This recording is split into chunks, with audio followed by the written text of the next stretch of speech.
Hello, I'm the Vampire Wife. I am 25 years old, and these are my inner thoughts that I feel like sharing for the week. Welcome to the Vampire Wife Diaries.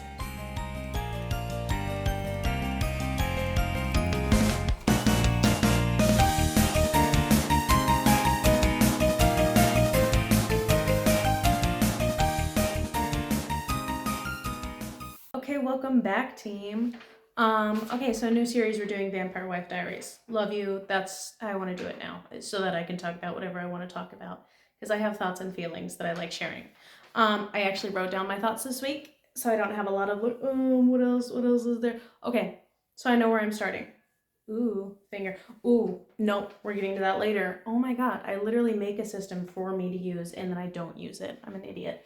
Okay, so we're starting with The Half King. I finished reading it. I loved it. I loved it. It was really good. I will be honest. Okay, so like with the romance part of it, as we were building up, I was like, it felt very like we're not in love and then now we're in love, which may have just been because I read the entire book in like 3 sittings. So it felt very rushed, but it was because I was rushing.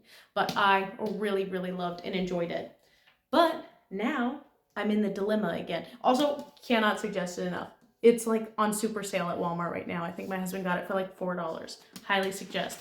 But now I'm living in the dilemma that I never experienced as a child, where once again, it's a duology. Book 2 doesn't come out until January 2027. Because of course it doesn't. I literally remember growing up and being like, I would talk to older kids and they'd be like, oh, I remember waiting for the next Harry Potter book to come out. I remember this and I remember that, waiting for them all to come out. And I remember being like, huh, sucks. That's never happened to me. Every book series I've ever read, every book's already been out. I've never had to wait for anything. Your life sucks. And now it's biting me in the ass. It's biting me in the ass because now every single book I read, I swear to God. So I either start books and, okay, that's what the cover looks like. Live, laugh, love. But I either start books and then I finish them and realize book 2 isn't out yet, or on the other side of the coin, I go to the library and they only have book 3. Books 1 and 2 nowhere to be seen. All the time, every single book series I go to start, when I go to the library, they're missing books 1 and 2, which is fair. It's because people are starting them also. But like, god damn! Can I start anywhere? Oh my god. Anyway, so Half King, highly suggest. Really, really good. Um, but anyway, a lot of the kids that I would talk to that were older were in my creative writing class. Because of course I took creative writing because I have a lot of thoughts and feelings, which I didn't know how to express when I was 15. Because who does? I think everyone is insane from ages probably 14, 16 if you're lucky, until like 21.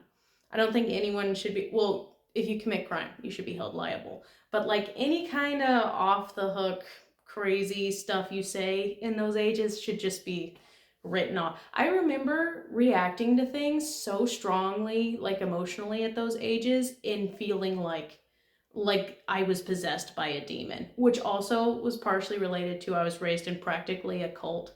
So all of anything I experienced, I was like, I'm the devil. I'm the worst thing that's ever existed. I think I had really bad delusions because of the religion I grew up in, which was just Christianity, but we grew up in a small town church. And so, like, I don't know. I remember, like, this also is not on my flow chart at all. Wasn't going to share about this. I wanted to talk about creative writing. Um, but, like, I remember, you know how they say, like, Jesus is with you all the time? I remember being really creeped out by that because, like, so then I wouldn't change except for, like, the way you change when you're, like, switching jerseys on the side of a soccer field or something where you, like, do the other shirt over and then, like, so that you're not naked at any point in time. But I would do that with all of my clothes all the time, even when I was alone, because I was like, Jesus is watching me and he's a freak. I don't like that at all. So, like, I don't know. I had a lot of weird delusions as a kid. Oh, that was leading into, so like, I don't know. Every time I missed my period, I'd be like, I'm the next Virgin Mary. It's happening to me. God chose a 14-year-old the first time. Why wouldn't he choose one the second time? Um, there's a while there where I believed I was a reincarnation of Vincent van Gogh, but just kept that to myself. Um, I don't know. I don't know. I think I was genuinely like delusional and insane.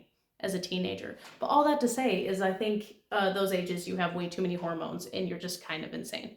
Anyway, I was in creative writing. And the kids I was in there with were really cool. And so I was in there for like 2 years. I never took I did take the actual class. I took the actual class my freshman year, and then I just did the after school club my sophomore year of high school. And I remember the one year for Halloween, our teacher was like, okay, write spooky stories to tell on Halloween, write something scary, like that. And so I was like, oh, I didn't write anything scary and stuff. And like there was a girl that wrote about like a ghoul, and she had dressed up and everything as the ghoul from her story, which was pretty good. It was pretty good. But then I'm gonna burp. I'm so sorry. Excuse me. Okay. Anyway, so everyone went through and told their kind of like spooky haunted story, and I was like, I didn't write anything spooky. And they were like, you don't have like anything? And I was like, no, I mean, I've been writing, just not that. And they were like, well, what have you been writing? And then I ended up sharing my spoken word poetry poem that I'd been writing, which was probably worse than horror. Honestly, it was, the one girl had a full-on panic attack, and I was like, oh, I'm sorry. My bad, gang. I forgot things are real to other people. But my spoken word poetry was written from the POV of my boyfriend overdosing in front of me and feeling like it was my fault because I couldn't like get him to throw up the pills he had taken fast enough, which none of that was real or had ever happened to me. I just wrote the most intense poem about it. I don't know. So that was creative writing for me. But I don't know, I used to write a bunch of crazy heavy stuff that was like not real. I think I would just spend like I would call it run around time. And so like, before bed when you make up scenarios in your head to fall asleep. But I would just make up the most horrible, traumatizing stuff. Or like I would imagine what I would do in horrible situations and stuff like that. Like I would imagine what I would do if my parents got raptured and I didn't. Like the rapture, like when God comes down and takes his people up with him. So I would imagine what I would do in that scenario. Or like if my parents were murdered, or there was a school shooting and I had to raise my younger sister. Like just crazy stuff that I would imagine. And so I would write about stuff like that, which is not normal. I can't believe that my school counts, or like that my creative writing teacher never reported me or anything. In fact, she tried to get that poem published for me. She was like, yeah, we'll put it in the school paper. That was so good. Don't put that in the school paper. Oh my God.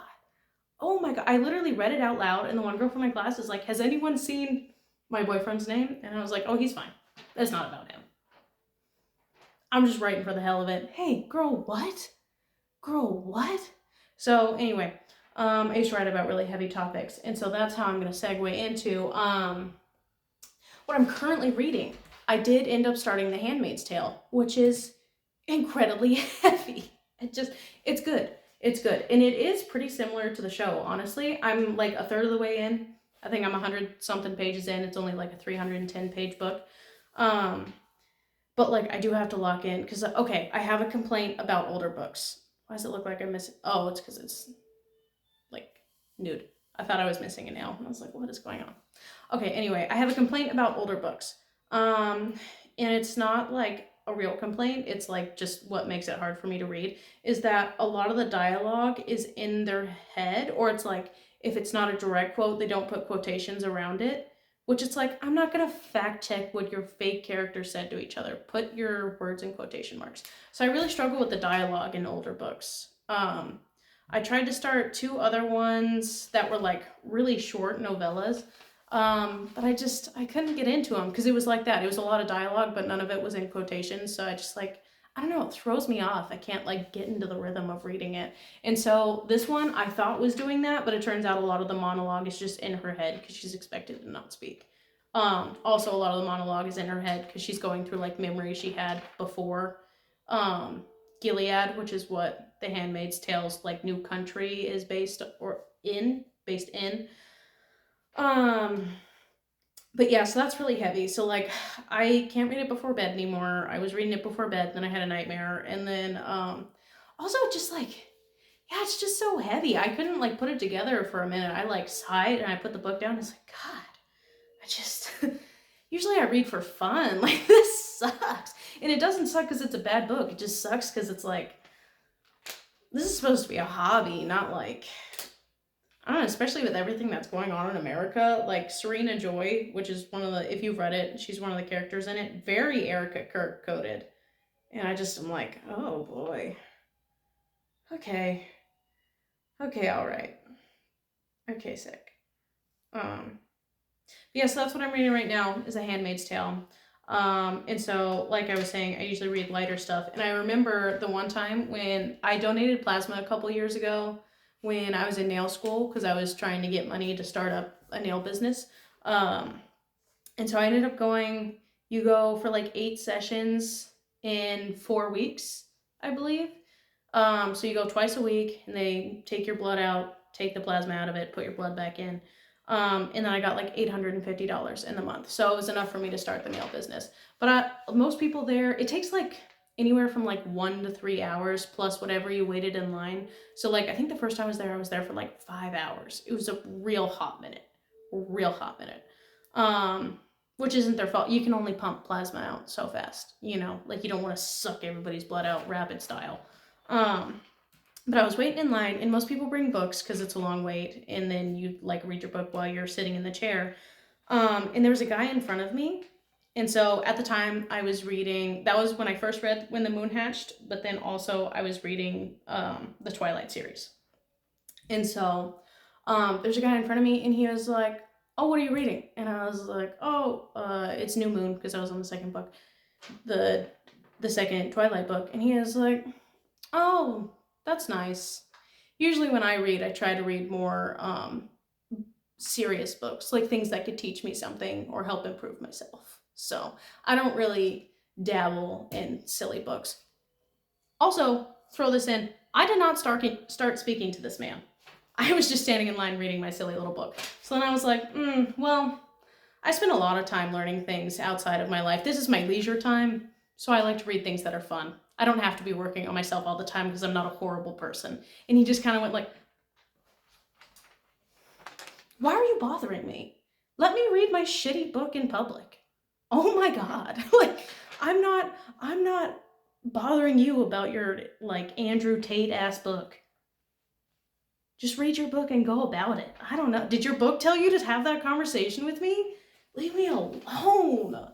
But in the same vein, when I was when I was there donating plasma, I was waiting in line, and then I walked up to the next lady who would like check me in and check my vitals and all that and stuff. And she saw that I was reading Twilight, and I was like, "Oh yeah, I love Twilight." Oh, she was like, "I love Twilight," and I was like, "Oh yeah, I'm rereading it. It's fall. Gotta be reading Twilight, reading or watching. Gotta experience it. And then I was like, yeah, I just love all vampire stuff. I'm there donating blood. And then also she was like, oh, I love your nails. Who does them? And I was like, I do them. I'm actually opening up a nail business later next month. So here's my business card. Gave her my business card that has bats all over it and says Vampire Wife Nails on it. So like just the most head ass. I did not mean to become the person obsessed with vampires. That was something that happened to me. When I was a child, it was pirates. I was obsessed with pirates. I don't know when I think I do know when. I think it was when I first read Twilight in 7th grade, and I was like, I could be Bella. It could be me. Because every book I read, I was like, I'm the main character. Like, I'm Katniss Everdeen. I'm Bella. I'm the hottest girl that's ever lived. Which my self-confidence is so weird. Because I will look at myself and be like, mid. Absolutely mid. But not looking at myself, I'm like, up here, dude. Up here. Skyrocketed. I don't know. It's like if I'm looking, I see the facts. I know that I'm not a 10 out of 10. But if I'm not looking, I feel like a 10 out of 10. So, so I became obsessed with vampires in probably like 7th-ish grade. And it's taken over my life. It's taken over my life. I started watching Castlevania. I still need to finish it because I was watching it with my husband who's already watched both seasons of it. But usually we watch shows while we eat dinner, and good God, girl. That's a rough show to watch while eating. There's so much just just intestines everywhere, just blowing people up, which is fair. Get that bread. They killed your wife. Kill everybody. I don't think I'm supposed to be on the side of Dracula, but I am. Whatever. They killed his wife. What? We're in trouble for loving our wives now? Whatever. Anyway, yeah. Obsessed with vampires. Oh, yeah, it was Pirates when I was a kid. I was obsessed with Pirates of the Caribbean. And was I in love with Will Turner? Yeah, I was. Yeah, I was. Which, disgusting. What's his name? Orlando Bloom. Same birthday as me, except he was born the year of my dad. Found that out, killed that shit immediately. Immediately. Ew. That's an L. Ew. Ew. And now my husband will bug me about it sometimes because he knows I had a crush on Will Turner when I was a kid. And we'll see like stuff of Orlando Bloom, which he'll bug me and be like, oh, did you have a crush on Legolas? No. No, I didn't have a crush on that blonde man. No, I never would. But, yeah, same birthday as me except year of my dad, which means he's even older than my dad because my dad's birthday's in February. Ew. Super icky. Hate that. Also, he's getting divorced from Katy Perry, which I thought was kind of crazy. I don't know, celebrities be getting married and then having kids and then just doing whatever they want still, which is crazy. Like, what the hell? Wuthering Heights? What's going on there? What's going on there? Hey, you just got married and had a baby like a year, 2 years ago. And then imagine being her husband. Who am I talking about? Margot Robbie. Imagine being Margot Robbie's husband and you just watch your wife swoon over fucking 6'7", 8 years younger than her, Jacob Elordi. Hey, which also I saw a thing this morning that he's also in a relationship. Crazy. I was talking to my friends about that whole drama because it's not important, but like I don't have a lot going on. So I was talking to them about that, and I thought that Margot Robbie was going to be significantly older than Jacob Elordi because, you know, she was like 20, 22 in Wolf of Wall Street, and I thought that movie came out in like 2004. Tell me why the fuck that movie's from like 2013. It is so new. I genuinely thought that had been out my entire life. But that's why I thought she was so much. I thought she was like in her 40s and he was like 25. But I guess he's like 28 and she's 35. So whatever. It's close enough. I thought she was just aging fantastic. But no, I guess she's still just very young. That's all I have to say about that. Bridgerton season 4. I watched it. So it's the first 4 episodes, not the whole season out. Okay, so this is the most book accurate season. It's definitely not 100% accurate to the book, but like whatever. I've come to accept that Bridgerton, the show, is a separate identity from Bridgerton, the books, which a bunch of people are reading the Benedict book now, and they hate it. They think it's so bad. They think the Min and Julia Quinn books aren't, like, they think that Julia Quinn doesn't write romance novels. They think she writes like romance adjacent, and like all the men in her books are horrible, which, like, okay, hear me out. They do some not great stuff. So, like, in the book, Benedict does kind of pressure Sophie into being his mistress. And when he asks her to be his mistress when they're back at my cabin. Watch the show, you'll know what I'm talking about. In the book, it's when they're at my cabin. He falls in love with her, wants her to be his mistress. She's like, no, I don't want that. And he's like, well, then come work for my mother. And then she's like, no, I don't want to be around you because I don't want to work for you if I'm in love with you. And then he's like, okay, well, either you come work for my mother or I'm going to tell the, like, police, whatever they had back then, that you stole from me. So either you get accused of stealing or you come work for my mom, which is, okay, it is blackmail and it is toxic. However, I don't know. There's a lot of men in romance novels where it's like, oh, the perfect man written by women, never makes a mistake ever, the most perfect supporting man. And that's great. That is lovely to read. But every once in a while, I'm okay reading a book where the man is like his heart was in the right place. It was because he was trying to force her into at least working in a safe house where he knew where she would be and she would be taken care of because he knows his mother's a good person and would, like, keep her well fed and dressed and paid. So, like, his heart was in the right spot. Is that the way to go about it? No. But, like, his heart was in the right place. And I feel like that's a lot more realistic to how men are. I don't know. Men are fantastic. I love the love of a man. men love in such a specific way, and I think it's beautiful. But also sometimes I think they do things in not the most politically correct way they could. um, so I don't know. I'm okay with it. If you hate it, that's fine. That's your business. But specifically, that didn't bother me about Benedict in the book. That specifically did not bother me. But if it bothered you, I get it. I guess. I think I just got over it because in my head I was like, it's because he wants to know that she's taken care of. But if not, whatever, that's fine. But so this season, I love the aesthetics of everything. I think that's what it is. Like, I love Bridgerton, but I don't like Bridgerton. That's what, pulling out quotes from the 2000s. I don't know if anyone's ever said that to you, but it was said to me. But anyway, yeah, so love Bridgerton, don't like it. I feel like I love the aesthetic. I love the like mood it puts you in. I don't always necessarily like the story of it. And I think that's okay. I think that's okay. If I want to imagine living in that world, that's my business. So that's my review of the new Bridgerton thing. I do have new Bridgerton nails on. So you know what? I'll just show you the video I took earlier instead of filming it now. So this is what I got on right now. I just did them yesterday. Very happy with them. I was trying to film an intro for this, but I had the nails like shaped and stuff, but not painted. And then I went and showed the intro to my husband, and he was so cringed out that he was like, you need to refilm that.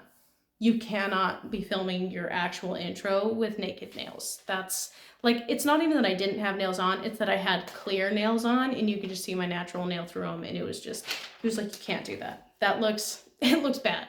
It looks bad. Bad choice. But anyway, yeah, so those are my nails. And then I have 2 sets of nails that are going out, or they already went out. They got delivered yesterday.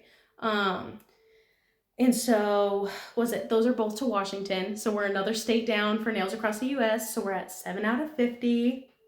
Very exciting. But the first set here, we have Conan Gray nails. So she's going to his concert. I don't know a lot about Conan Gray, but seems like a funny little guy. Good for him. And then the other one was supposed to be like girly pop. Like, she sent me this mood board. And she said make a set with that. So this is what we came up with. I really like this set. I like all the colors. It's almost like bisexual lighting, but that's not even what I was intentionally trying to do. It just happened. But love it. Love and obsessed. So those were the 2 sets for this week so far. It is February 4th when I'm filming this. I think it'll already be the 7th by Friday. So if you want nails before Valentine's Day, you gotta text me, girl. Text me now. Text me now so I can get them done today and mail them out to you. Because it usually takes like anywhere from like 3 to 7 days to ship depending on weather. Because I now live in the fucking Arctic and it feels like it's only on the weekends. It's like every single weekend. They're like, there's a blizzard. There's a blizzard. Okay. If it's gonna be every weekend, why are we freaking out? We should just be like, oh, the Saturday snows. Saturday snows. I don't know. It doesn't feel like a big deal to me anymore. Just don't go outside on the weekend. I don't know. But yeah, okay, so then the next book I'm going to be reading, circling back to vampire shit, it's called Vamps. I don't really know what it's about, other than it's about vampires. I saw it at the library, saw the book jacket, was like, fuck it. I love vampires. So that's my next read that I'm going to be getting into. Yeah. Yeah, that's pretty much all my thoughts now. I think all my important ones at least. I've still been working on piano. I was going to do it as the intro, but I'm not that good yet. But I can almost play Hallelujah really well. So maybe next week. Maybe next week you'll get to see that. So look forward to that. Yeah.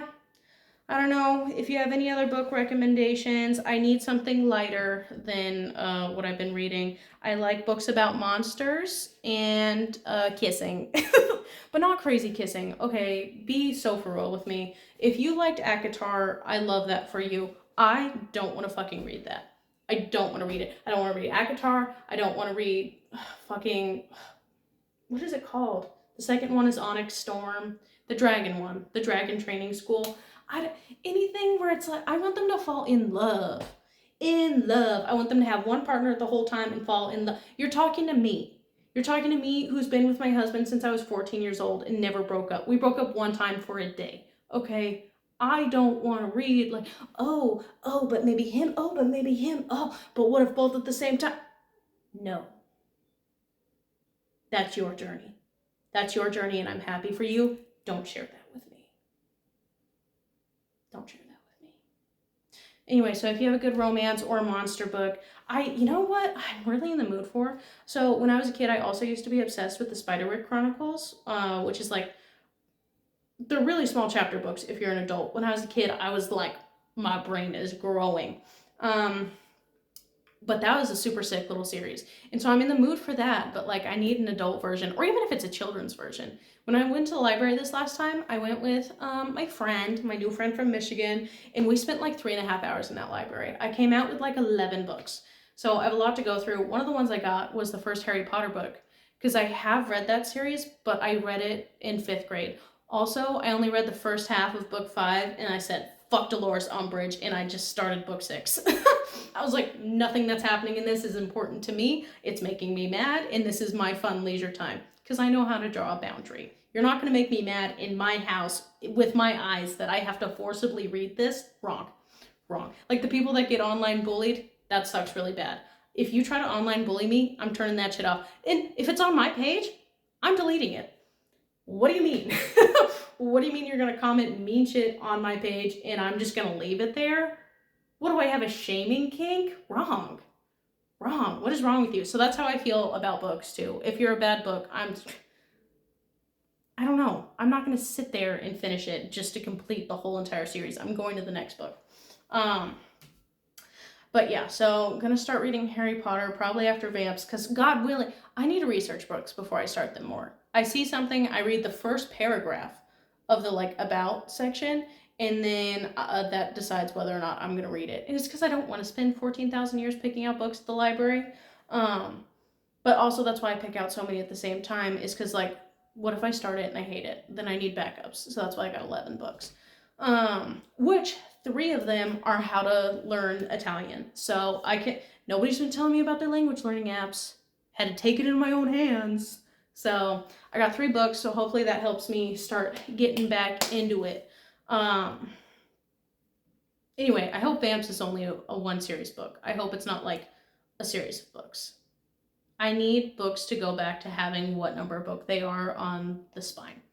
Like, book 1, book 2, book 4, that's what I need to happen again, because I cannot start another series and have it be book 1 of 7. And that's so much commitment. It's so much commitment, especially if you didn't know that going into it, yeah. Okay, that was everything. I love you. Thank you for coming to Vampire Wife Diaries. Okay, bye.